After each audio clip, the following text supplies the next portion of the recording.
I've grown up in the church. My parents are pastors. I've been in youth group. I've been in groups. And often I've seen the answers, like you point to a Bible verse, like, or anything, and Jesus is the answer. And that can be a frustrating answer to receive when you're looking for.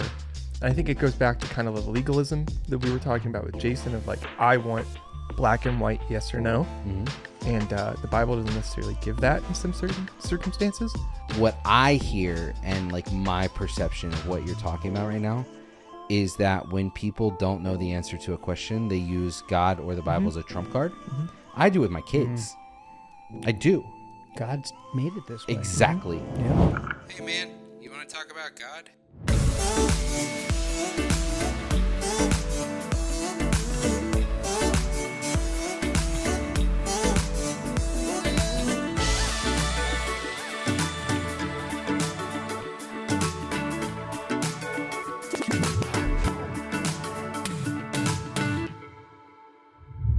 So at our church that we attend, there is like this I'm going to call it this transitionary period, okay, between like a worship set and the sermon. Yeah. Okay. Everybody knows that's ever been to a church in the last 10 Yes. years. Knows Okay. what that Cool. transition Okay. is. But in between that, the band stays up and does Bandjam. Bandjam. We have drummer Matt. Key of D. Key of the people. Oh, don't. Cory plays guitar. Sometimes I make him sound cool. So we could call the chats Bandjam. Oh, I don't know if it's related at all, I like that. but I don't know. It just Let's do it. I like that. Bandjam. Bandjam. We got Right. the bands all here. Right. I like it. Speaking of drummer Matt being here, you want to talk a little bit about what's on your shirt? Wow. Talk about my merch. Wow. Okay, so I'll move the mic. You can see in the camera. We have drummer Matt, some drummer Matt merch. Drummer Matt and Cory are Very, very baby emblems. right wearing We'll some work drummer on Matt. some bigger ones. So, no, I am excited to announce that with this episode, we'll have links everywhere. We'll do everything, but we are coming out with merch. Yeah. We have some people asking for it, so we're gonna do like a small run of drummer Matt stuff. So if you want some drummer Matt stuff, then you can get it. Yeah. And if then you're there's one gonna- of the fives of Right. people that want to The fives of people. Please get it. It's the only way they'll let me on the side of the camera. Please. He's only here because I mean, he's of- basically our compassion child. Right. Right. We're taking care of it. Like, so For with your $5 a small- month, you I don't know can how much support these shirts are this going to cost, producer, but you can support this Right. producer, drummer Matt, and we can make sure he has the basic things he needs. Right. Education, right. A food and keyboard. water, Right. a keyboard, drumsticks, Right. for days. I mean, All he of had the to basic literally things. after service on Sunday morning we played, and he was down to one set of drumsticks. I And broke he had to 'em. drive the whole way to Robinson to get another set of drumsticks. And So those, with your small donation, between $80 to $120, we can get Matt some new drumsticks today. they're not cheap. How that much work. are drumsticks? Take a guess. Listen to your heart. And $25. No, you can't. for a set. Yeah. Is that what they are? For two? No, they're 15. Oh, you Which is said they were still- expensive, so They are I thought $15. I higher. broke 2 pairs yesterday, or 2 sticks yesterday. You wasted $30. So if you break Right, one, if so you break every- a stick from one pair, can you? you can't put them together. You can. No. Technically, they're like paired by weight, but they all feel the same. Really? Mhm. That sounds like. I think they're Not trying to true. sell you more drumsticks. They're doing it. But we'll have drummer Matt merch. There'll be a link everywhere. The proceeds will not go to drummer Matt. You should No, know they that. won't. They're going to go to continue doing what we do, with or without drummer Matt. And we'll also have like just some regular Kingdom Empowered merch. I've had some people at church ask because they Yeah, wear yeah. it to church and they're like, if you gave me a link, I would buy it. So Yeah. I'm going to leech off all my Kind, friends yeah. and sell Yeah. them some stuff. You know what I mean? For sure. It is what it is. But Bandjam, Bandjam. we're here. Just kind of talking. Matt, to make it as awkward as possible, why don't you start us off with our first topic that we're going to talk Sure. about? And we should know too, like sometimes when we have these podcasts, we have a guest on. Right. We read a book. Right. Or we have we've done a lot of episodes on like friendship, on peace, on just kind of approaching this as like a conversation that we would normally have Mhm. and see where it goes. Right. So And we're we've just talking about like the things that we are thinking about right. through the week. And we've already been talking And for just like jamming. 45 minutes. Yeah. without recording. So we're just like continuing the conversation. Yeah. We know what key we're in. I What don't. is jam? I don't No, it's either. D. You know what key we're in. Oh, No. yeah. See, Congrats. Well, you do too, though. You need to know no, the key. I know. You tell me what key you're in, Pitch and then correct. I hit the pitch correct button. But I can't hit the pitch correct button unless someone tells me what key you're supposed to be in. We're going to be in the key of D, as in Delta. I can Let's go. hear when something's wrong, though. Yeah. I know I'm in the wrong key. It's good. That's happened before. But Just dragging those vocalists Oh, back yeah. down. Ah. well, so last Sunday, Brandon Major, who we've had as a guest, he was leading worship, and I forget what song it was, but the song was in C, and for some reason the pitch correction was in C sharp. That's so bad. It's I didn't realize how bad it was. You'd think they'd be relatively similar because they both start Half with step. C, Yeah. Mm-hmm. but he was singing the first verse, and I was sitting there going, Brandon, you sound really bad. Like, this is not good. Mm. Like, you should not lead this song.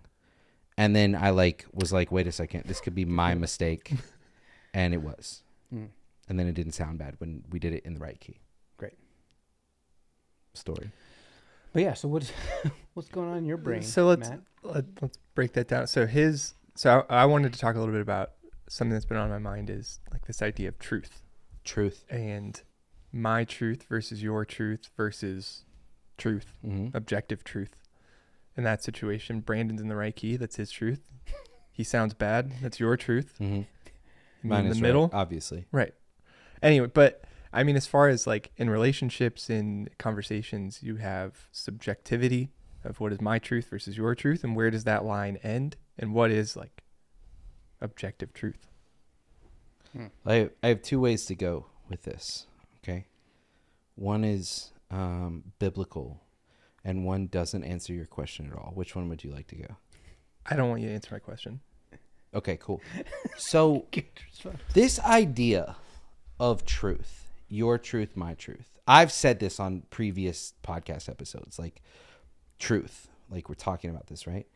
Is it actually like this idea, is it actually really like a marketing thing that sounds good that now everybody is saying?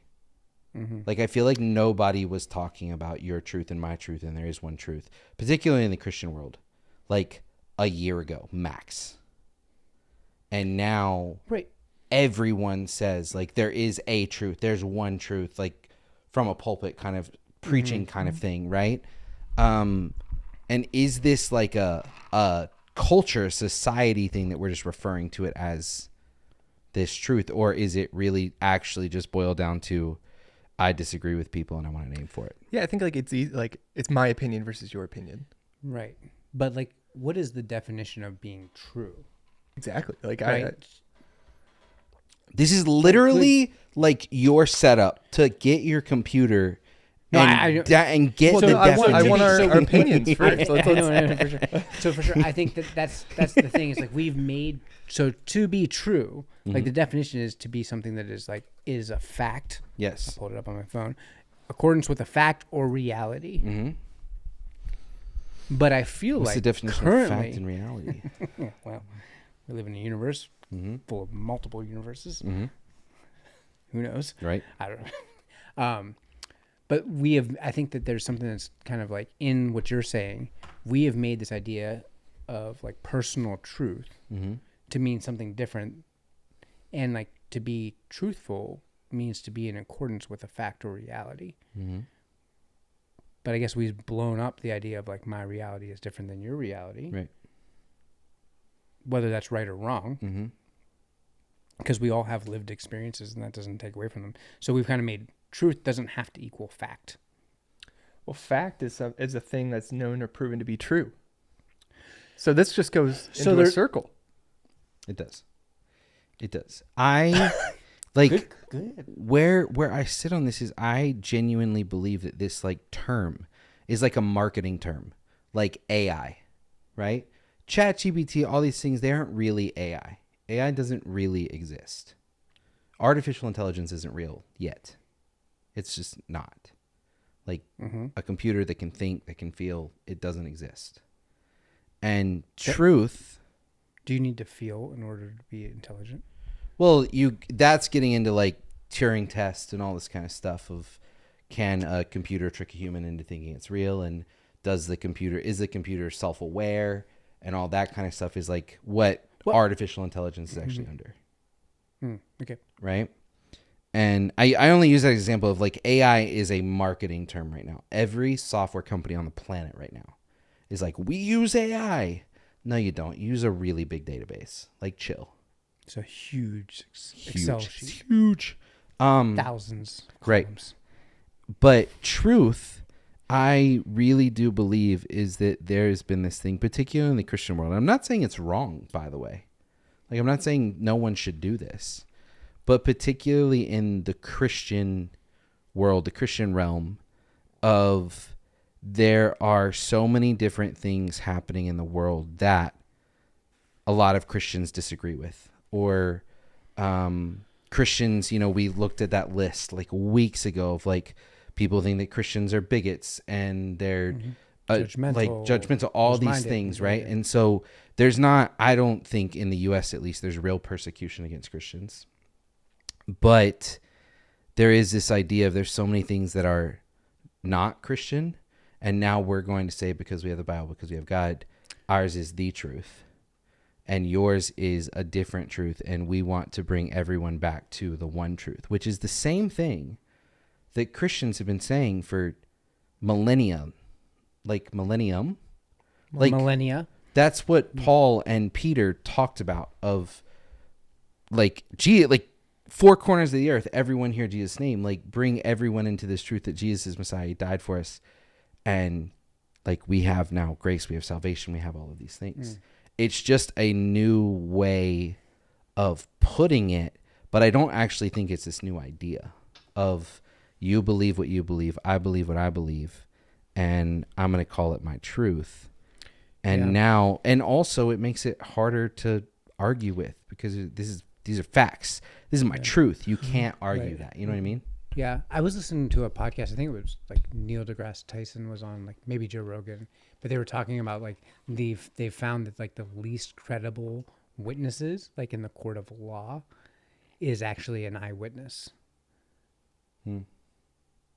Because we all see different things, or we see a thing happening, but we have so much of our experience and our version of it that they've actually found that like that is actually not factual. So they say, but does it make it any less of my truth? Right. And then how valid is my truth? Right. Does it matter at all if it's my truth, or is that just me saying like, this is my opinion? This is what I think happened. Right. As a disclaimer, I'm just putting this out there, right? That I'm playing devil's advocate right now. But if you like, I do believe that the Bible is true. I believe there's a story of Jesus. I believe that Jesus died, resurrected, all those things. But this is a conversation that we had with Nick Carey of hell and different beliefs around it. And more importantly, how much we talked about the Bible and the text being edited, right? Or people throughout history taking books of the Bible in or out, right? Yeah.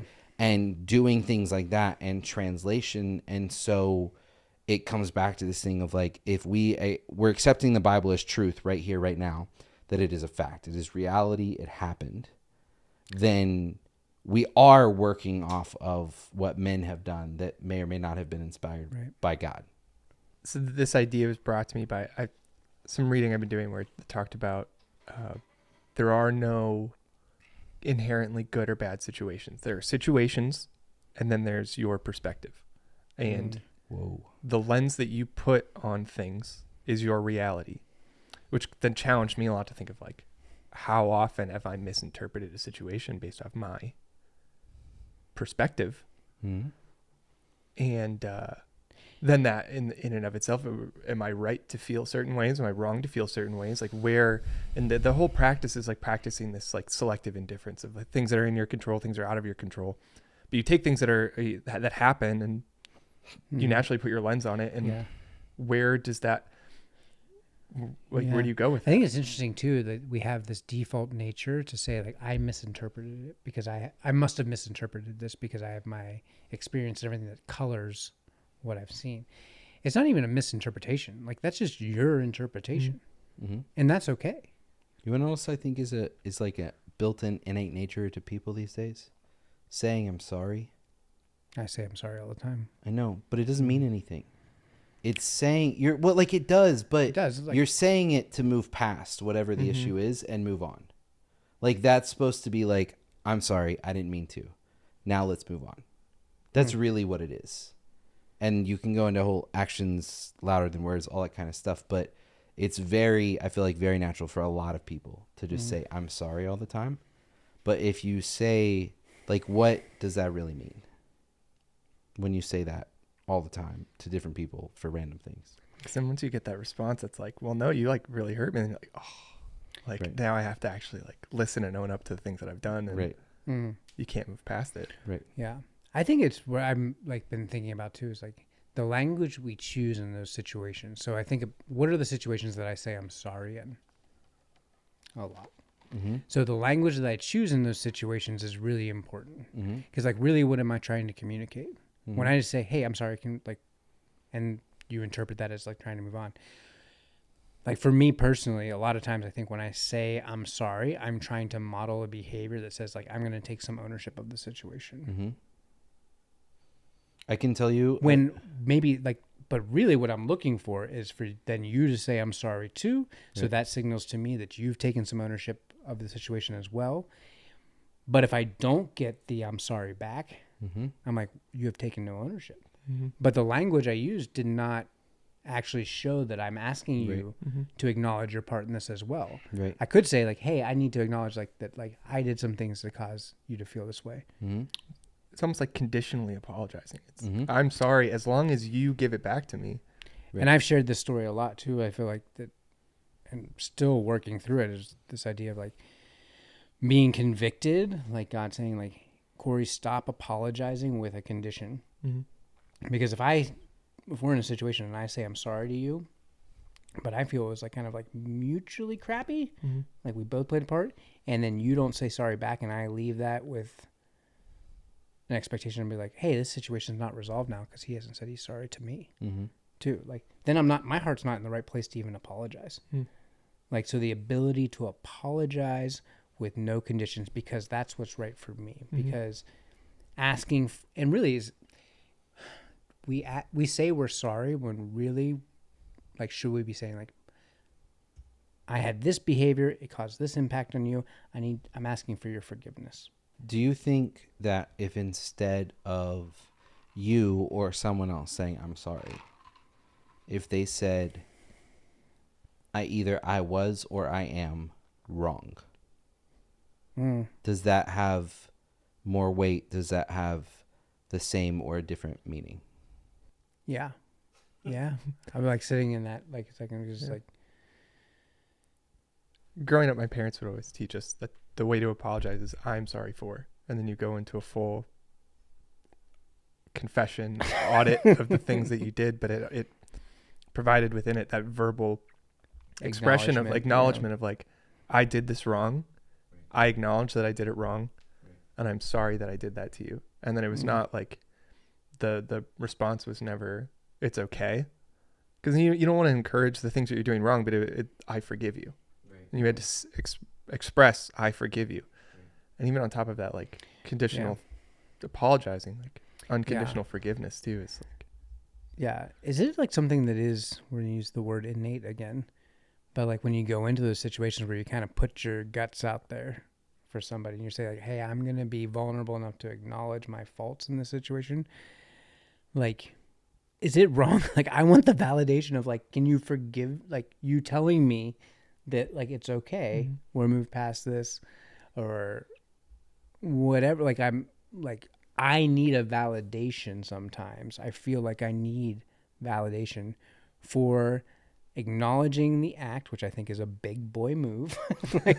And I want you to then say it's so, but like a father to a child, I want it's okay, man. Why do you want the acknowledgement? Like, what do you get out of it? Because I think it comes from a fear of that being held on to. So, And like, or I'm going to change words on you again, right? Good. So we went from sorry to wrong. is that fear really just an insecurity? I want to be secure in our relationship, and so like if I think Right, that right. I've done something, and this is Right. where we get really messed up when we do this. We project this onto God Mm-hmm. into our faith. It's like I've done this action that has been harmful or whatever, and I want to go say I'm sorry for that, and then I want a response back that says like, "Hey, it's okay, we're still good, bro." Right. And I think that like, so basically like that's still like that kind of mixture. I'm putting myself under the laws. Like I've done a sin or whatever, however you define that Right. thing. I've stepped outside of God's love and plan Right. and like, so I say to God, and it's like, God, can you give me some sort of sign back to make sure that like you forgive me? Like I need the validation of the forgiveness and move on, but like, that's not accurate. Like Yeah. I am forgiven. It is covered. Mm. So maybe I don't even do it so much to God, but I need it from my spouse Yeah. Or friends, like or friends. like Yeah. any personal relationship, right? How many times in your life do you feel like you have done that of what you were just of like desiring a response or a confirmation from God and you've actually gotten it? Often occurrence, is that a rare occurrence? Do we just not ask enough? Like, Yeah, I think personally, like, I think that I feel very confident in God's ability, like grace mhm. and God's forgiveness toward me. So that it's like, I don't find myself going to my knees, whether this is right or wrong, that's up to you. Like for me and my faith practice, like I don't like go to my knees and confess my sins daily. I don't feel like any bondage of my sins in the way God sees me. Yeah. The thing that is more of a chain in my life is that I think that other people don't see me the way God sees me. Mhm. And so I feel that insecurity Mhm. more towards my spouse or to my friend or something. Like I get really self-conscious about that and insecure about that relationship because like I don't trust that they'll have the grace, which none of us have the grace that God Right. has, but like to I guess feel confident in the status of like our relationship. Yeah. And I don't know what I need from somebody else Right. to make me not respond. It's like one of those weird things of you have an expectation, but you don't really know what you expect. And like, then how can it ever be fulfilled? But you know when it doesn't meet that expectation. Right. And you rarely that take, feels crappy. like, It's like, oh, I feel small. but it's like, when you do get that confirmation, are you like patting yourself on the back? Or is it just like an emotional response? No, I of think like, it's gotcha. No, I don't think it's either of those things. Right. I think that's immature. I think my response to it, like what I would love to tell sometimes, like to Abby Grace, is like when I do this, if you could just say like if you, and not everybody responds differently, so I'm not like putting her on blast, Mhm. but like it for me, like what would be really helpful is you to acknowledge me, like thank you for apologizing. I know you didn't mean to. But what and is like, your response to that? If she gives me like Yeah. that, it's. Okay. I feel good. Like I feel like my conscience is clear. Like I'm not doing this to try to, like when I apologize. Yeah. I don't want to say I'm perfect, but like, it's not a gotcha moment. Yeah. It's not a get out of jail free. Like if I'm genuinely going, and even when I say I'm sorry a lot, but it's genuinely from a heart of like, I really am sorry. Like I did not want to hurt you. I did not want you to feel this way. Mm-hmm. So an acknowledgement of the sorry to me is like, okay, move on, try to be better. It's not a, ha like, see you next time, lady. Yeah. Well, we've talked like we share in this same sort of Please speak. place of like I lost it now. No, that distracted me. But I love that. there's You to mean- me there's like okay. this feeling of like when I apologize, I've ran into so many situations where I want that apology from somebody and I just have never gotten it. And so when I'm able to give it, it gives me that feeling of like maturity and like, look, I'm doing the thing that like nobody else in my life could somehow do. Acknowledge that. Right. Yeah. So, applaud me. And that's not what Right, it is. you're Like, doing this thing that you see as mature, Yeah. but looking for an immature response to validate it. Yeah. Well, I mean, like needing to It's have ridiculous. the validation. I know. Yeah. how much does pride and ego come into play? Of like, I did this and you didn't. I'm the one that brings us back to the table. I'm bringing the conversation back. Yeah. It's like, Right. I'm better than you because I did this, because I said I'm sorry. And I'm trying to pull you up with me. And I feel like when you talk about like you're apologizing and trying to invoke that response back, it's like, to me, I see that as like, I'm up on the ledge. I've accepted my wrongdoings. Right. Bring you up here with me. Please come up. Let's both. It'll be healthier if we both do this. Exactly. Yeah. I think when you start talking about relationships and talking about this stuff, right? I've read a lot of relationship books and a lot of like marriage books and a lot of books in general. I mean, it is what so it is. Smart. Right. So I'm He's boosting my many pride books. and ego right now, right? But anything like that, like when pride and ego come in, it's immediately a you versus me kind of thing. Mm-hmm. Whereas like a healthy marriage should strive to never be a you versus me and always a us versus the world. Yeah, It is. It is. Like it's what it is. And so it's so interesting. Like I do the same thing. I think that when I say I'm sorry, I just want a reaction. I don't really care if you say I'm sorry back. I just want you to be like, thank you. What do you do whenever you don't even get the thank you then? Like, what's your next step? Gotcha. No. No, you didn't get them because right. they didn't give it to you. They got you. Right. I mean, the real honest answer is like most of the time, well, that's not going anywhere. So I'm just going to pretend like it's over. Well, push it away and make it over. Like, honestly. But that's why I brought up before of like, I genuinely believe like if Brooke says, Taylor, why, like it can be as simple as why didn't you take the dog out or whatever, or it could be something way more serious. And but like in those moments, it's like, if I say I'm sorry, it's because I messed up. I get it. Can we just move on? Like this is not the end of the world. This is exactly. There's a spectrum. Like not all things are weighted. Right. And then I think when it's more serious, I think the big thing for me is I just want them to understand my perception, how I'm impacted by that, because perception is everything. Yeah. Which is still an ego thing. Mm-hmm. Because like you need to know how the actions you've taken have like really impacted me. And this is how I see it. It was, or the actions I've taken, like maybe it goes both ways. Good. Sorry. No, I think it was Jason. I've been listening to a lot of sermons lately. But I think it was Jason who talked about rejection and how rejection makes us feel that we deserve to be rejected. That like we did something wrong. And so when we're rejected, that's how that, and he talks about it in terms of like even like respect and like all these kinds of things of like, you don't view me high enough to accept this, so you reject me. And so that makes me feel like I'm a piece of crap, and that's why rejection sucks so much.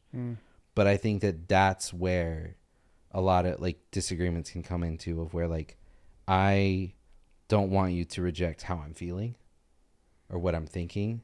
I want you to hear it, and if you hear it, then we're good. And it's also the kind of thing of I don't talk a whole lot. Like there are very few people that I will actually like open up and talk to. Sure. And so when I do open up and talk to you and tell you how I honestly feel and what I'm honestly going through, then I want you to acknowledge that and or do something or change or help me or support me or whatever it is. And if you don't do that, then I'm like, well, why should I talk to you ever again? Like a wall immediately. Which like that just becomes like what even Jason talked about yesterday of like, we can substitute the idea of like healthy boundaries for bitterness. Whereas like you didn't give me the response that I needed or wanted. So now it's like, well, I should just never bring this up again. By the way, we're talking about a message that our pastors gave yesterday. I don't mind when this goes out, but just so that everyone knows, this was a message that Jason Howard at Amplify Church gave on April 30th. So if you're like, oh, I want to go listen to this message, then like go to YouTube, Amplify Church, go to whenever this comes out. It could come out in like 3 months. I don't know. Just find the message from April 30th. I'm curious within that thought of like, of rejection and like when you're apologizing, you're admitting something you did wrong or you're acknowledging it, and you need to have a a level of self-correction, self-understanding to acknowledge that fault within you. At one point, like something that you need to fix, like people can say that you did something wrong, and maybe I don't necessarily think that I did, but you know what I mean? Like, where's that line of like confidence in like being the person that I am, or like doing the things that I do, and also like something needs to change. Yeah, like, are you so pulled up producing over here the definition of apology, but it talked about like a regretful acknowledgement of a behavior or a thing, like saying that. So like, how many times, and this is where I think you initially were getting to with the you say you're sorry all the time thing. It's like, do we just apologize without regret? Yes. Which totally undercuts the value and just diminishes 100%. it all. So like, that's really what we've done is we just remove the most important part, which is like of I'm sorry, is the regret that goes just with I'm sorry. Because we're just trying to move on. Right. Yeah. Right. There's part of it. Like, Matt, to further answer your question, I think it depends on who it is. Yeah. I think that if your spouse is telling you that they're hurt, that you did something wrong, that from their regardless of whether it's from your perspective or their perspective, from my perspective, like if I'm talking to Brooke, from my perspective, you really hurt me and you did this or X, Y, and Z, whatever, then that would signal to me, yeah, I need to work on some things. I need to like help, like I need to change some things, right? If we put out this podcast and some rando comments on YouTube and it's like, oh, that dude talks too much, then I'm like, I probably do, but I'm not going to change for the random person on YouTube. Yeah. I think it depends on the person that it's coming from. Your spouse, but especially your kids. If my kids ever tell me, they haven't yet, but if they were like, you talk too much. Right. That would be really hurt. You want to know something that really You hurt? don't want to know what I have to say? You want to know something that really hurt me today? Like really, I didn't even tell Brooke about this. This thing was really real. So we've had this issue with, we got a new mattress. Well, we got a mattress like 2 years ago. Expensive, dude. Like $4,000 or $5,000. There's mattresses that cost way more than that. Okay. You got to get a Casper. We got an avocado because it's like organic cotton and all this kind of stuff. Okay. I don't know. It's like free range mattress. I don't know. It's like a super mattress. It's a grass-fed mattress. Correct. But we never rotated it. Like never, not once. Like flipped it over. It's got like a pillow top on it, so you're just supposed to turn it. Oh, you don't even flip it. Right. You just just literally turn rotate. it. You use the right word. Yeah, and we never did that. And so now if you look at the bed, there's like a deep dip and then a high point and then like a light dip. And I sleep on the deep dip side. The deep dip is Taylor's hips. Right. The Right. light dip is but there's like big round top, little round. There's like cocoons in the mattress that now you sleep in. And I like, when we first got that mattress, my back never hurt because it was a good mattress. Now, back hurts all the time. Okay. So here's the thing is I've been researching on the internet. The internet told me that you could vacuum the pillow top and it would bring everything back up. Doesn't work. Okay. So you put it in the dryer. Put the whole mattress in the dryer. Turn it off and put it back on again. But today, so we have we have a guest bedroom in our house, and there's another king size mattress in that room. So what we decided to do was we were going to take our mattress off and put the mattress in the guest room in, and put our mattress upside down in the guest bedroom to see if like the weight of the mattress will help the pillow top like go back, right? This is what's really here. I gave you all this background to get to this point. Whenever I took the mattress off of our bed frame, my side of the bed frame was also deeply curved. And talk about hurt. Just like an inanimate object was calling me fat. And it hurt. And it hurt. It hurt a lot. Yeah. Maybe it was calling fat, or it could also be like, I'm really tired.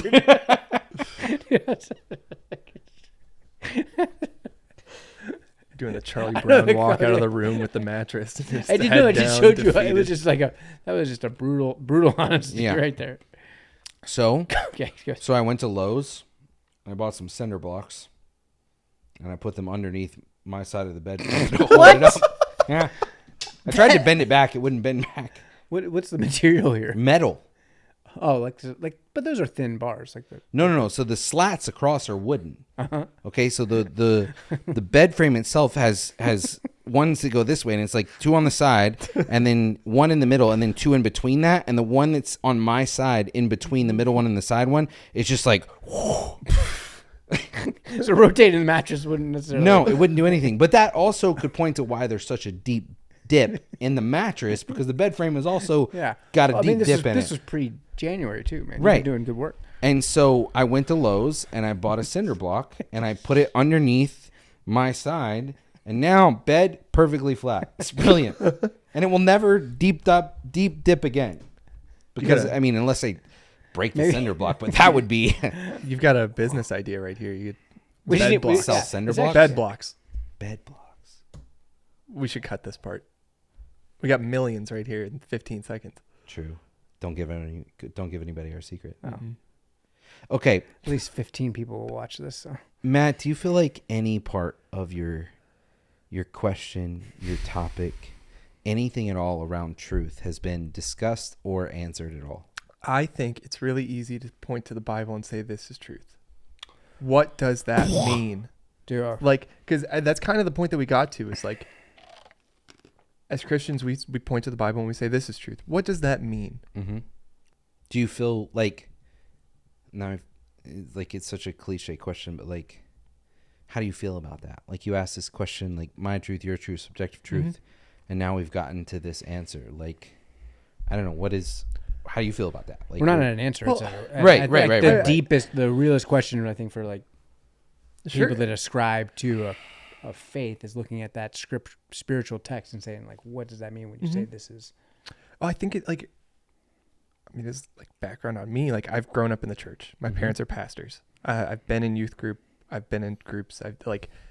And often I've seen the answers, like, you point to a Bible verse, like, or anything, and Jesus is the answer. Mm-hmm. And that can be a frustrating answer to receive when you're looking for. And I think it goes back to kind of the legalism that we were talking about with Jason, of like, I want black and white, yes or no. Mm-hmm. And the Bible doesn't necessarily give that in some certain circumstances. And Yeah. so it can be frustrating to kind of get that response back. And I think frustration is probably So what I would say that is, one of the pastors at our church, his name is Ed Newell. We actually want to have him onto the podcast and have talked about this. He gave a sermon several weeks ago, maybe months ago now, where he talks about how it's okay to question the Bible and like question it and be like, why is this the way it is? And I think what I hear and like my perception of what you're talking about right now is that when people don't know the answer to a question, they use God or the Bible as a trump card. Mm-hmm. I do with my kids. I do. God's made it this way. Exactly. Yeah. But my 4-year-old will literally go, what's after Tuesday? And then we'll go through like, what's after Tuesday. But then I'll finally go Wednesday. What's after Wednesday? And we'll literally go through the whole week like 3 times. And then he'll start asking why. Mm-hmm. Why is Wednesday after Tuesday? And I will get to the point where it's like, because God made it that way, buddy. And so even in that circumstance, like, I'm using it as a trump card, but I think that and I think what's interesting is you can use that in so many different ways, right? Because you can use God as a trump card, but you can use it in weird ways. So let me explain, right? Why do bad things happen? Well, bad things don't come from God. And a lot of people will leave it there and expect that to like be the answer of like. Yeah. You could look at, I think it's Matthew, but it says like, the thief comes to steal, to kill and destroy. I have come that you might have life and have it more abundantly. I heard that all the time. So anything that steals, kills, and destroys, that's not of God. Right. And then it's just not, it's like, oh, okay. Correct. You accept that. Like, Right. But that's what I'm saying is, if I ask the question of, if God is so loving and merciful, then why do bad things happen? Right. Then it's the answer to that question is because the Bible says that humans fell. Right. But it doesn't actually get to the root of that, or the root of where that question can be coming from, or the doubts or the questions that people so desperately want answered that won't be answered while you're here on this earth, in my opinion. It's I think when that is something, Matt, that I like. I think that is the question, like for me, especially growing up in the faith of like the Bible is true. That's it. And I mean, like, well, what does that even mean?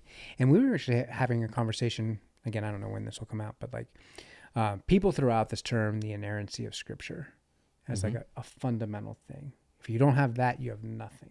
It's kind of like, you know, if one thing in this book is false, then everything is like, how could you believe anything? And that always like shook me a lot, because it was like, well, if I doubt anything, then I don't have a standing for anything. And I was like, when you brought that up, I was like, just Googled like what, like inerrancy of Scripture. And it said it is the belief that the Bible is without error or fault in all of its teachings, or at least that Scripture in the original manuscripts does not affirm anything that is contrary to fact. There's a big problem with that. There's a big hole with that. Right. And where did that come from? Well, the big hole with that is like the original manuscripts. Read that part again. The original manuscripts. So it says, Scripture in the original manuscripts does not affirm anything that is contrary to fact. Okay, so the problem with that statement, like the hole in that statement, is what parts of the Bible are literal and what aren't. Right, and what's the original manuscript? Right, because that is, people pick. Like we just had that conversation with Nick. Right. And then later this is just Wikipedia, so like whatever. My high school teachers didn't accept Wikipedia as a valid source. So in the letters of St. Augustine, 28.3, which we also talked about with Nick, who has a lot of Addison, actually. Yeah. Yeah. He wrote that it seems to me that the most disastrous consequences must follow upon our believing that anything false is found in the sacred books. That is to say, that the men by whom the Scripture has been given to us and committed to writing did put down in these books anything false. So if you once admit into such a high sanctuary of authority one false statement, ... so I'm sure he's removing stuff, there will not be left a single sentence of those books which is appearing to anyone difficult or in practice or hard to believe. All right, I have a question. Get back to this truth question, right? I mean, it's just related, but that also, if something's true, then there something can also be false, right? Those are like the yin and yang. Okay, is an exaggeration a truth or a falsity? It's partly true. Partly false. True, partly false. Right, but that, like, what you're reading is like false. But like, right, and what about an exaggeration? What about like, and Jesus talked in parables, right? Like stories. Like he didn't state facts. He talked in parables. I mean, he did state facts, but he talked in parables. And people, like, you can go and listen to a parable, or you can go and listen to like a message given on a parable by 3 different pastors. And there's a very, very, very high chance that all 3 pastors are going to give a different ending message from said parable. Right. Which one is true and which one is false? They're still saying the same word. Right.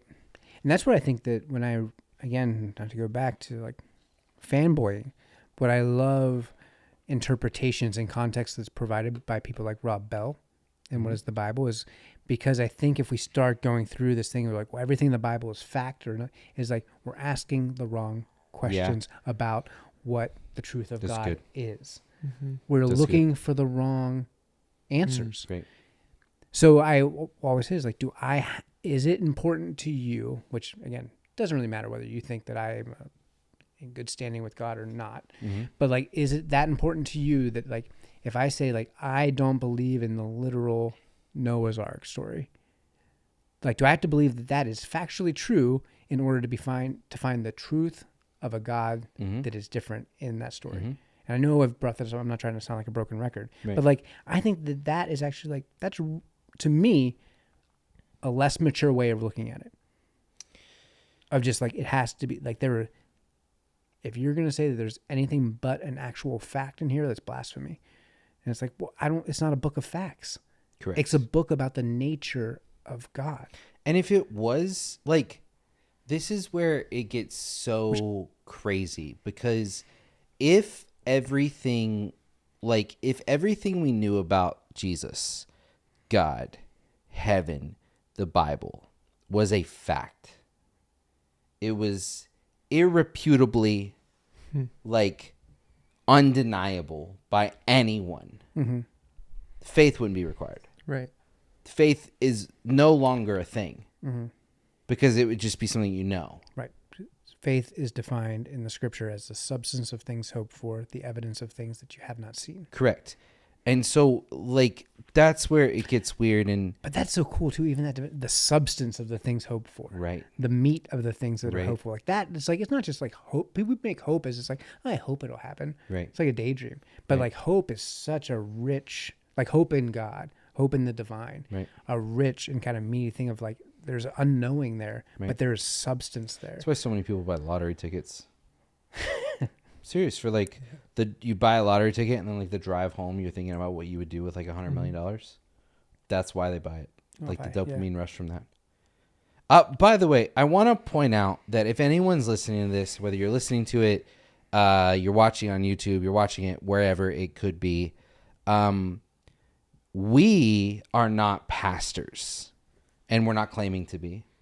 We are not theologians. None of us have gone to like seminary. School of Hard Knocks. Right, exactly. William Allen Jones School Right. of Evangelism. But what I would love is that, you know, there are a lot of these things that we're talking about that honestly we just have questions about and we can give our opinions on and we can talk about. But if anybody has a response to anything that we've said, if anybody has like, oh, I think I have an answer or a correction or anything, like anything at all, I mean, then like please do it. Comment, like send us a DM. There's an email, podcast@kingdomempowered.com that's checked regularly. Send us a DM on Instagram, on anywhere. It doesn't matter. Leave us a comment because I would love that. And I think that I love getting feedback and hearing different things and hearing things from different people because it just expands my own knowledge and it expands my own faith. Yeah. Whenever I'm able to learn different things and then build my own faith and my own beliefs off of that. So we're not hesitant about it. And please comment, but be ready to have a conversation. Right. Like that's what it's already started too. Like, you know, people can be like, I mean, we're at the tip of the iceberg. Oh, I think of the stuff that we actually want to talk about. Absolutely. And we're not trying to toe a line. Right. And so we will talk about things that not everybody's going to agree with. Right. And like, that's okay. The part that's like we're trying to promote is the healthy conversation about these things. Correct. And so we already get the DM slid in and being like, oh, bro, we're going to have to talk about this. It's like, good. Mm-hmm. Like, let's talk. Like, that's what I want. Cool. Like, it's like, let's sit down and talk about it. And as long as that is a healthy conversation, I will do everything in my power to make sure it is from my side. Not me. I'm coming with vengeance. Right? But it's like, and I think what's also really cool, I don't know if you guys, I mean, you guys probably haven't seen it because you're not in it as much as I am, but people comment and I respond back. Mm-hmm. And like a lot of people's first reactions to me responding back is just like, oh, you're like real. Like, thank you for responding. Right. There was a lady on Facebook who we had put up a reel when we had Addison Bevere on and talking about his book. And then we had put a link like in the caption description of the video to go buy the book on Amazon. And she commented and she said, how dare you use God's name to like profit? You're just out here slinging things, trying to steal people's money on God's word. Paraphrasing. That's not exactly what she said. And so I commented back and I said, I read the book and it made a sincere difference in my prayer life. If you DM me and like give me your information, I'll buy you a copy of the book and ship it to you and like give it to you for free. And I want you to read it and then come back and tell me what you think about it. And it's like, we didn't write the book. Yep. We're just out here because we read it. We have a connection and Addison Bevere is amazing. The book is amazing. But like there was no response. And I'm like, if you're gonna leave something, Russian trolls. right? Russian fake news. We could blast out all of the taglines. But it's like, if you're gonna comment something, then like, let's Be ready. talk about it. Like, don't just say something and then leave. I want to hear what you have to say. I want to hear what you value. I want to hear what you point to in scripture or in history or in context. And it doesn't have to be a come be on a podcast or something. It's not a gotcha thing. Like, we don't have to have this conversation in public. We can just talk as human beings. But I honestly would hope that one day, like, we have somebody who is responding a bunch, and then we're just like, hey, you want to be on the podcast and just like talk with us? Like, I would do that. Yeah. It could be fun. Could blow up. We could just have that person and drummer Matt on. Yeah. See how Just the two of them. Yeah. You have to face off with drummer Matt first. Yes. He's the preliminaries. Correct. It starts off with And a you're- staring contest. Are you good at steering contests? No. Why would you No. choose that as the first method then? That's Why not don't you smart. choose like a That's drum not off or strategic. something? You weren't Like, supposed to ask me if I was good at it. right, It was my just- bad. My bad. Be ready. Be ready to engage in the conversation. My bad. My bad. So we've been having these conversations for a little bit. Like, they've been really cool for me. Like, it's like a fireside chat. Like, how great is a conversation? You mean sitting by- Bandjam? It's similar to being around a campfire. Imagine there was one right here. But anyway, like, for me, it's been a really cool opportunity to I haven't even been in on a lot of the conversations, but to just hear what you guys talk about and then trigger something in me to be like, I want to go learn more about this. Talking about, like, for you guys, we've been doing this now, like, recorded for a This is little the bit 16th now. episode we Yeah. recorded. 4 Like, months. how do you crazy. guys feel? 4 months. No, time out. Before we go there, why has it been like cool for you? Like, what have you, like, you've been a part of every conversation pretty much from episode like 3, 4, 5, somewhere in there. Like, why, what have you gotten from it? Why has it been like, what are you getting? This is something that's been missing from my life, is somebody to have these conversations with. I think in college I kind of walked away from a lot of this, and I didn't build relationships that encourage this kind of conversation, and that led to a lot of complacency in my faith and kind of just being okay with answers being unanswered, or just, like, you know, throwing it to the wind, and like you just kind of move on to the next thing. And these, I feel like almost like a pressure now that I need to know what I'm talking about. And You have a microphone. I have a microphone. Like, the things that I say have to have some value, right? And just being able to have that back and forth and hear you guys have it in such a way, like, you've modeled to me what this conversation, I mean, should look like. But, like, you know, like, just seeing that made me realize, like, I haven't had this in a long time, and the value that this medium brings. And, like, from sitting over there and, like, having that impact, like, you guys are in it. I mean, maybe you don't even know, like, what you have, like, kind of that taken for granted, that the ability to have these conversations. Like, Yeah. Well, first, before I would say, I would like validate and like want you to know, affirm you and know that you, the things you say do add value. Yeah. Um, You know, I and- had the same insecurities. I brought it up, I think, multiple times now to Cory, of how I could be uncomfortable if I chose to be, because Cory has a much deeper or much longer, like, scriptural knowledge than I do. But I mean, your childhood was learning scripture. Like, that's all you did. yeah. And did fake basketball and fake judo, evidently. Right? like 53 free throws in a day. But, like, he has a different experience with scripture, and I would call more knowledge about scripture itself. And he has the ability to quote different scriptures and go through these things, right? Which I just haven't had the experience, and I haven't put in the time and different things to do that, right? And some of those times Cory was, like, essentially forced to do it. This is how you were raised, Sure. right? But I had insecurities around that, of, like, I feel like you can just throw out scriptures left and right, and I'm just over here, like, just talking. Yeah. Why, like, what am I bringing to the conversation kind of thing? But I think that's too, is like we all, like, for anything, I think if we look at the people around us, whether this is in work or whatever, and we say, like, see somebody that you say, like, oh, this person adds a lot of value to the company or whatever. It's like, I need to add value too, so I feel secure. So I'm gonna try to add the same value that they add. Well, he's like, you don't have the same gifts and talents and like experiences. Yeah. So it's like, if we all try to say like, well, I want like, we all can't add the same kind of value. We all couldn't put the same seasoning in the sauce. We're all something different. Right. And it's really cool, like getting like even feedback from my brother listening to it, of just like him acknowledging specifically like the three of us. And weirdly, I would just affirm you too. It's like, I would talk to him. It's like, we have Mag on, like he's starting to go through. It's like, I don't know, I'm trying to sell you. I was like, he's a really great guy. Like you would love Mag. Drummer blah, blah, Matt blah. is a great guy. Producer Matt. And really, man. it's like, he doesn't talk too much right now, but it's like going through, and his response right away was like, oh, you could tell right away from whatever the thing is, like, he's a really good dude. Like that was his gut response. Maybe we never, the first few episodes, not even like there wasn't a camera on you. It's just like, I do think like, and we've all sort of like your gift is like, I don't think you have to say a lot to be in the room and have value to it. Yeah. And like, there are people that are really blessed with that. Yeah. And I think the same thing would go to you, is like, you don't have to have the same scriptural lexicon. Lexicon. Yeah, that's a what big word. word.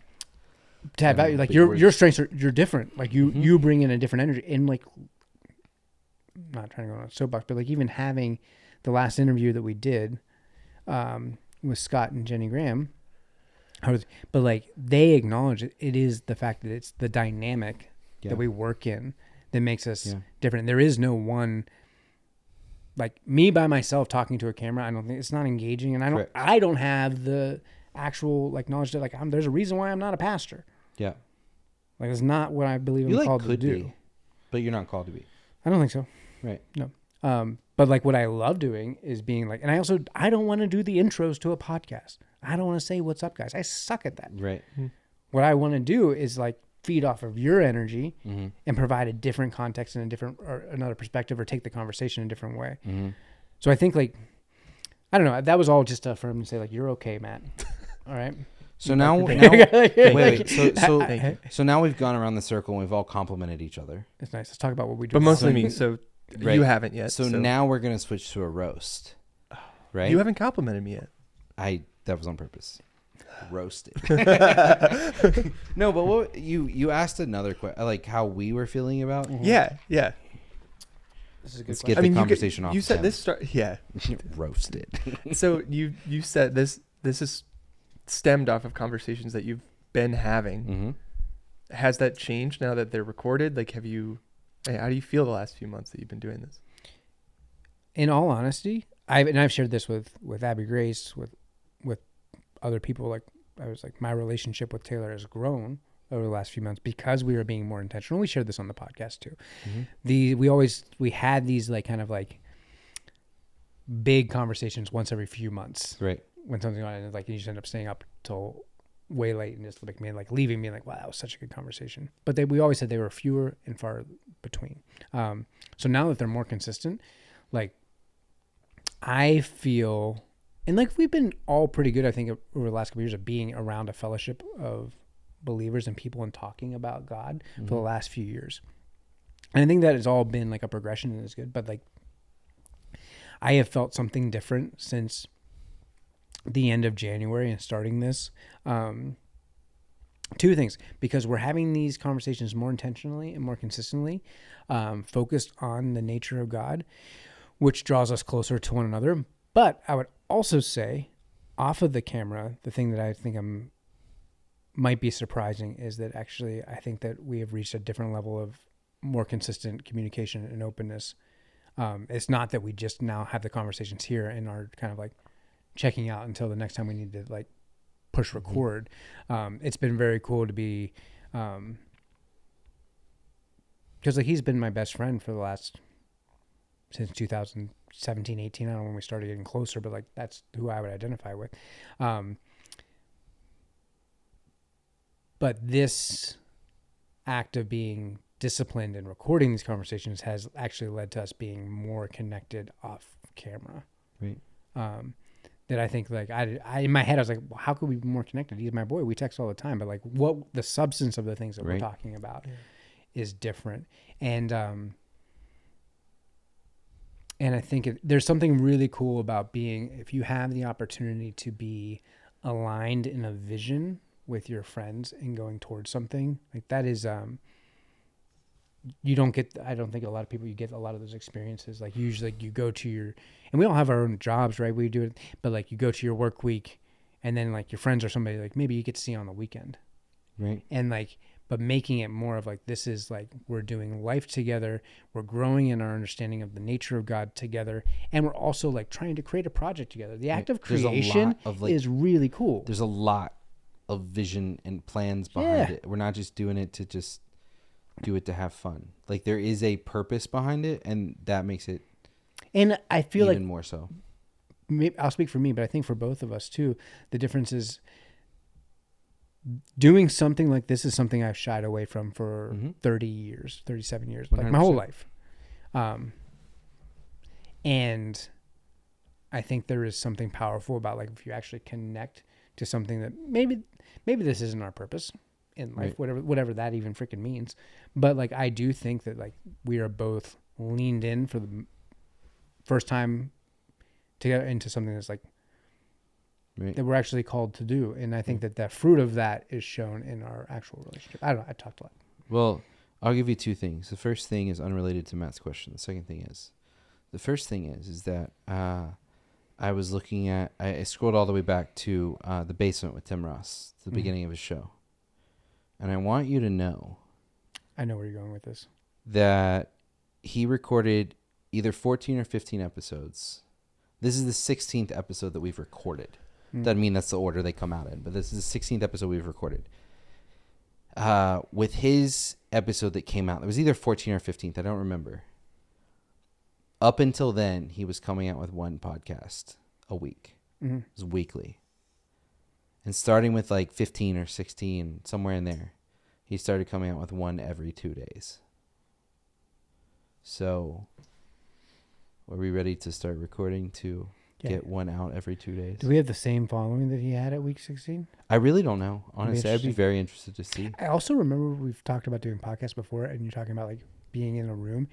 This was before The Basement was The Basement. And like we could just record them. Like we have these conversations. We could just call it The Basement. I did say that. I know. Before The Basement was The Basement. And now we're Kingdom Empowered. Right. Kingdom Empowered. One might be cooler to the normal person. So I view the podcast as fulfillment.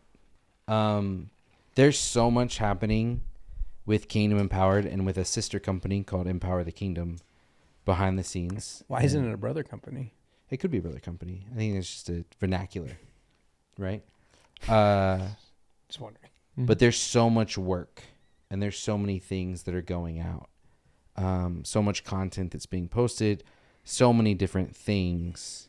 And I like despise when we miss or we don't record on a Monday because this is like my filling up time. Right. And like, sure, like not taking away from like church on Sundays or anything like that, but to be able to sit down and have a conversation, ask questions, get deep, not just stay at like a surface level kind of thing. It is fulfillment for me. And the like the extra option that we have of where now these conversations are getting published and they're recorded and they're put out for the world to have, like that's like an extra benefit. Like it's not like I wanted to have more of these conversations before we started the podcast. And that's why we did this together. It's why we started the podcast together, is because we've had these conversations and I wanted to have them more.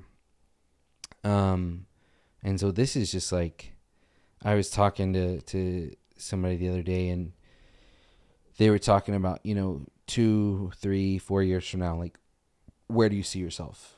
Or like in your ideal world, like where would you be? And it was literally like, if I could maybe write a book once every year or two and have a couple of speaking engagements a year and then record podcasts with my friends, like once, twice, 3 times a week. Like that's like the dream. Like that would be incredible. That would be amazing. And I think that could really be a reality. Yeah, we're gonna have to work on your penmanship, but we could do it. My penmanship. Sloppy. That's why editors exist, sir. Editors exist for that very reason. No, but I think that's like, I mean, it's like a cheesy thing, but they say like do what you love and you never work a day. Mm-hmm.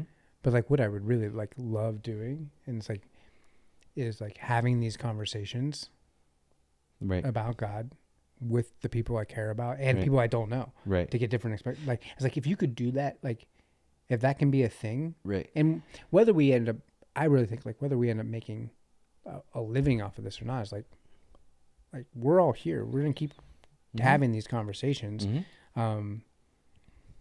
I'm gonna Yeah. make a living off of it. We'll see about you. Part-time kind of thing. You know what I mean? Yeah. I had something. Cut that. Right? No. I'm gonna make my bet. Right. No, I mean, but I will. But that's the thing too. Is that no? I'm not. I don't want to cut that out. I'm not ashamed of that. No, Because God doesn't hide blessings from you either, right? And I feel like this is one of the most fulfilled times I feel in my life. This is the most I've ever felt like this is what I'm supposed to do, and this is also something that it's truly and honestly not about me. I mean, I've had 3 phone calls so far this week about doing social media content and helping like faith-based organizations or individuals. And it's like I'm not charging them. Like I'm not asking them for money. I'm just okay, yeah, we'll take care of it. We'll do it. No problem. Right? And I think that God does bless us. Yeah. And he will bless us. And me making money off of Kingdom Empowered is not a bad thing. Us making. Right. I want to include myself now. Part-time kind of thing. But I would never, ever, ever pay producer Matt a dime. Drummer Matt, Millions. millions. Producer Matt, not anything. That's right. That's why there's no producer Matt merch. We literally This is a talked about trash this can before that you says got producer here. Matt. Yeah. I talked about putting an X across it, or he talks about like toilet paper, like producer Matt draining down a toilet, like just put swirls around it. Yeah. No. It could be good. He's just not a good dude. No, No. terrible person. No. The villain. Yeah. Every story needs a villain though. I'm a Lord of the Rings. Sauron? Nope. Or- no. The Smeagol and Gollum. Yeah. He's like an anti-hero though. What's your precious? Drums probably, I guess. His Or my drummer Matt keyboard. hat. Yeah. Of all the drums, what's your favorite? Of My all the- favorite of- drum. Oh, like of the Good kit. question. Good Oh, question. that is a great question. Yeah, I It feel doesn't like even have to be a drum. It could be a cymbal. It could be. no, it's not. It's not a cymbal. A cymbal without a drum is useless. Wow. It's a clang. Preach. It's a a clang. ringing dong. Dropping One of bombs the for first you out lessons there. I ever But learned. you do not have love. Hey, how can we apply that to our I love lives, that. right? No, I think A we're cymbal without a drum is worthless, right? Think about your life. Think about all the things that you deal with on a daily basis. It's worthless So, without there. a. I could speak. If you in the really wanna tongues of keep angels. going. Paul did this. Paul wrote this out for us. One of the first lessons I ever learned was you never hit a cymbal without a drum. And I don't know if that's a true thing. I was told it by a dad. What about like you never hit a cymbal without hitting a drum with it. What so Oh, it's I the love that. substance. Yeah. You got top end. You need that substance. What and that's about like gives the it people in marching band that like just play cymbals? Are they less than? Are they the other? Oh yeah. They are the no. lepers. They are great people. Maybe. I'm not gonna. I can't. Anyway, Go ahead and finish your thought. the kick You drum. wanted a mic? The kick drum would have to be my favorite. I feel Why? like that's the right answer because it's the biggest one. It's got the most. Compensating. So, Taylor, you are the sound guy, I dabble. and Don't be so- you're great. You're great. I dabble. you're in my list of favorites. It's a long How list. long that list is not. I'm the only one on But- the list. So. One of my favorite things about when you do sound is you are not afraid to bump the low end. Right. And I cannot explain to you the feeling when that. you hit that kick, and Mhm. not only do you hear it, but you feel it. Like the Mhm. rumbling in your butt cheeks. Yeah, Mm-hmm. Get you. yeah. That's got to be. Stirs you to move. Every car I've ever had, except for the last 2. Well, no, that doesn't even count. every car I've ever had has had either like the box aftermarket subwoofers in it, or like came from the factory with a sub. You're shaking the car next to you. Yes. At one point in a 1993 Toyota Celica, I had two 15-inch subs in a ported box, and they really would shake cars next to me. It was disgusting. You couldn't hear anything but bass. It makes a lot of sense now. Yeah. Let's say you're in that car right now. It's the first song you're playing. Chronic. I don't think I can Album. say it on the podcast. No. Firm foundation. You can have whatever you like. Cutie with that T.I. E. It bumps. Really? Yeah. Okay. There was no. This is what it would be. This is I a. was like, This we is have this like is a- this is do we have a an emo reference here, bro? Quiet Drive. Oh my gosh, how am I forgetting the name of this song? Maybe Misery. Quiet Drive, maybe Misery. I'm thinking because that was like my high school years when I had subs in the cars that I was driving around. Mm-hmm. That song was always on. Not a Christian song, by the way, but it always bumped. So What's the song you're playing in your subs to get yourself like just freaking alive? It is the song Circles by Machine Heart. It's got a really great, if I ever want to test out the bass in a song or like in a speaker, that's the song I play. It's just got a lot. I don't know why. It's got just a ton of bass. Do you know that Cutie without the E is over 20 years old?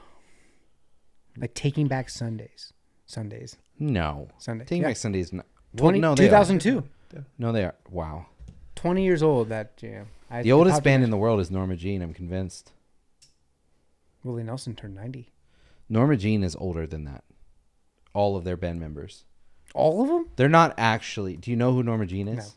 No. It's like a hardcore screamo Christian band. Oh. But they're all really that old. genre didn't even exist. They were really old in like they were like in their 40s in like 2007. What do you think the chances are we get Sanctus Real on the podcast, Matt? Yeah, that would be cool. They're old. Where do they live? Well, they're Toledo? So the singer, Hell. I believe the singer's in Nashville, and then the guitarist attends my parents' church Right. in Sylvania, Ohio. Love So that. he lives Is there. that the poor man's version of Pennsylvania? Sylvania? Right. Does anyone care about what we're talking about right now? No, I No, think that's that why we're that ship Bandjamming. Like, sailed. right. That's for Should we Bandjam. have ended it or like do we just keep going? No. I we think can if go. we just gotta cut it and we gotta come into something else, we can. But Oh, I don't think we I, can cut this. No. I had a quote for you. It's No something idea how long we've been recording. we can like. I mean, About we a can. little over an hour. This can Hour 15 minutes. be That's in it. it or out of it, but you mentioned the perp. Talking with Matt feels like ages. So you mentioned the purpose of life, and I read a book. No, I didn't. Corey did. Oh, thank you. What matters, therefore, is not the meaning of life in general, but rather the specific meaning of a person's life at a given moment. To put the question in general terms would be comparable to the question posed to a chess champion. Tell me, master, what is the best move in the world? There simply is no such thing as the best or even a good move apart from a particular situation in a game and the particular personality of one's opponent. And what does that break that down? What does that mean? There is no ultimate Spoon. meaning of life other than where you are right now and what the best thing is for you right now. And I think that Is that really selfish? is it. So later, he goes on to say, ultimately, man should not ask what the meaning of his life is, but rather he must recognize that it is he who is asked. In a word, each man is questioned by life, and he can only answer to life by answering for his own life. To life, he can only respond by being responsible. Thus, logotherapy sees in responsibleness the very essence of human existence. It can be selfish, but it doesn't have to love be. it. Yeah, and is it bad? Like I love that. I love that. I was not. No, but the best thing for you could literally go to be and serve on Saturday at the soup kitchen and talk to people and hear their stories. Like that literally could be the best thing Like for you what to you need. correct For to yourself. put yourself Yeah. in the right state of mind by hearing other people's perspectives, and that's not selfish at all. Right. I think that one of the best things that I can do for me is to serve on the worship team. Yeah. Because it's not because of a talent, but it's because it's through the act of worship that Mm-hmm. I connect. That in those moments, I feel like I'm most So connected to God. I think the actual when we go into selfish and what's best for me, the problem is that motive drivers. yes, is that what we think is best for us is decided by emotions. It's decided by not like rational things, right? There is no bone in my body that would ever say, like, feeling wise, that getting up at 6 a.m. is what's best for me. But it is. Yeah. But when you give into temptation, whether that be sleep or food or alcohol or drugs or like whatever it is, like not in moderation, right? Like at an extreme level. Like when you give into those things, then yes, it becomes very selfish. Yeah. Drugs in moderation. Totally cool. But it's like, it could be selfish. No, It could be very selfish. Yeah. But I think it all comes down to the drivers. And I think that listening to that, Matt, is like, it still comes back to that same thing of being present. And it's like, what we're accounting for is like how we are responding in this moment and what we're receiving, like from either a person or the circumstance, and how we interact with that. I don't know if he still does it, but Michael Gungor had a whole podcast. Michael Gungor. Okay. Do you know who that is? He wrote. That's an interesting conversation if you don't. Sounds like Jar Jar Binks, the Gungans. You know the song Beautiful Things? I don't know any musicians. Guys, I didn't know Hillsong was a thing until 2016. And I You moved knew with their this song. songs, probably. I did, but I didn't know they were by Hillsong. So I might know So, songs. do you know the song "Friend of God"? Do you remember that from like back in Sing the it day? for I me. don't know. You don't know "Friend of God"? I probably do sing it. Who am I that you are mindful of me? Yes. Dude, Yes. that you hear me. Is that Michael Gungor? That's Israel Houghton, but Michael Gungor. Well, he made it popular. Gungor and Houghton wrote it together. Houghton. Interesting. Is it true that you are thinking of me? Wow. That you love me? What key are you singing? Oh, it's amazing. We could do a whole nother episode, just Cory and I riffing on music. My mom loves the song. I think Anyways. Key of D. here's what I Actually, It's the you know, old 1-6 for my own ego and pride, what I'd really like is maybe an episode where like you guys could still have microphones, but like Matt is set up on a kit and you are playing the guitar and I'm just like talking about something and you guys are just adding sound effects in the back end. It's literally Like just me going, ad-libs. just whale noises. Yes, just whale noises the whole time. But then like I build and then all of a sudden Matt starts, floor tom over here starts going. Start the music. George of the Jungle style. Could work. Why? No, what were we saying? Don't know. This. Oh, so he had. But Gungor has the podcast about called. It was called This. Okay. And kind of got lost in there, but it's all talking about like a lot of it is just that this is what it is. Like recognizing that being part of like what we are most responsible for here now is like this moment. This is happening. I think, Michael, if you'd ever like to come on and talk to us, because I'm sure I'm butchering. I'm sure it's much deeper than this, but like what we're trying to control is like if we can accept this in any stance, like we're probably. I think kind of tying it full circle. I mean, kind of what I was talking about in the beginning was that like that idea of there is no reality. There's a situation, there's your perception of good and bad about it, but there's also like that is all there is. There is your current reality, and there's that perception of like how am I going to take every day? Right. Yeah. Am I going to have a good outlook on it? And like and like having like acknowledging that when you're in yourself, but then if you're able to give other people the grace to understand like their perspective, it's like what they see is also their reality. Yeah. And does that change how we interact with one another and have us like allow us to have more grace with it instead of just being like this is the absolute thing. Takes right back to the beginning of Totally. I think one of the biggest takeaways I've had from just some of the studying of is that acceptance and grace for other people in their shortcomings and understanding that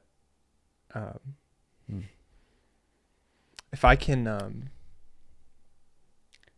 I think sometimes you can have a cynical outlook on somebody and the way that they will fault you or and you kind of take it personally and you take it as like a shot and having that grace and reasonableness and understanding of people are fallible and that perceptions are different and realities may be a little bit different You can kind of approach things with a little bit more grace and reasonableness that has kind of changed the way that I've interacted with people. Kind of started thinking about people. Now we've More grace. I feel like now in the past like couple of minutes now we've been saying the word your reality over and over again. Maybe your reality is going to replace your truth on social media. Yeah. But like I think I appreciate your reality more than your truth. Well, I think like you could ask, like, I feel like it's a philosophical question of like, do you actually have anything other than your reality? No. Right? Because even thinking about the past or the future is what's having effects on you presently. Right? And so like, we actually don't have anything but our present reality. And what does that even mean? Well, then you like, pull into like narcissism where like your reality is the only thing. Right. And nothing else exists. Right. How do we know? Not super healthy. No. Right. No. How do we know that when I look up at the sky and Cory looks up at the sky, that we see the same blue? Like we can both call it blue. Right. But that doesn't mean that we actually see the same color. No. Correct. Colorblind people You can can't- recognize what, like, it's a spectrum, but they can say that this Right. is blue, but they don't see the same blue. Right. So trying to what do think we of- need? More grace? Grace, reasonableness, self-correction. I'll give drummer Matt all of that. Well, some of it. All of it. Drummer Matt, all of it. That's right. That's right. Matt. Is there a different word for reasonableness? I feel like there's a better word for that. What is it to be reasonable? Reasonable. To be reasonable. To be understanding. To be receptive. It's like, yeah, The quality of being as much as is appropriate or fair. we weren't asking for the definition. Sound It was judgment? Synonyms, bro. What do we got here? Jekyll and Hyde over here. We got acumen, practicality. Wait. What are we looking at synonyms of? Synonyms for reasonableness. Okay. Prudence, rationality. I think when I Rational. think of reasonableness, I think of rationality. Rational. Sound judgment, wisdom, intelligence, Wisdom. judgment, logic, insight, sense, wit, level-headedness. Grace and wit. That's what we Right. need. Right. Yeah. We need Grace all and this. We need wisdom. more of that stuff. Yeah. We do. Yeah, we do. For sure. For sure. I think you run into problems when you take your reality and you get rooted in Mm. this is it, and you don't have that level-headedness. Or Nick talked about the things that I've held with a tight fist. Mhm. He's ultimately had to let go because you get so caught in that tight fist. Mm-hmm. This is it, and you're Right. not open to anything else. Right. Mm. Beginner's mind. What is that? I'm just saying You're words. just saying words now. I think that's that. I love the tight fist thing. I think that fits you. I agree. That's good, Matt. Thank All right, we can have him back. Yeah, we'll keep them on. Please buy shirts because then they'll let me on the side. Right. Well, Good stuff, man. first Bandjam, First Bandjam. First band jam. episode 1. That's fun. Cool. Love you guys. Love you, man. Love you guys. No, we talked about this like the 3rd episode. You're not. I allowed tried to say include him in this. I said, you, everybody.